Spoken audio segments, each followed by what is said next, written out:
கன்னியாகுமரி அருகே 59 சவரன் தங்க நகை மற்றும் வெள்ளிப் பொருட்களை திருடிய சம்பவத்தில் 2 பெண்கள் உட்பட 3 பேரை போலீசார் கைது செய்தனர். பம்மம் பகுதியில் சுரேஷ் என்பவரது நகைக்கடையில் அருமனை பகுதியைச் சேர்ந்த அனிஷ் என்பவர் 13 ஆண்டுகளாக பணியாற்றி வந்தார்.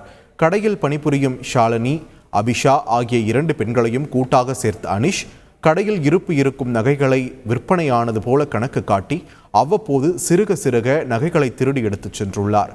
உரிமையாளரான சுரேஷ் நகைக்கடையில் இருந்து கணக்கை சரிபார்த்த போது சுமார் 59 சவரன் தங்க நகை காணாமல் போயிருந்தது தெரிய வந்தது.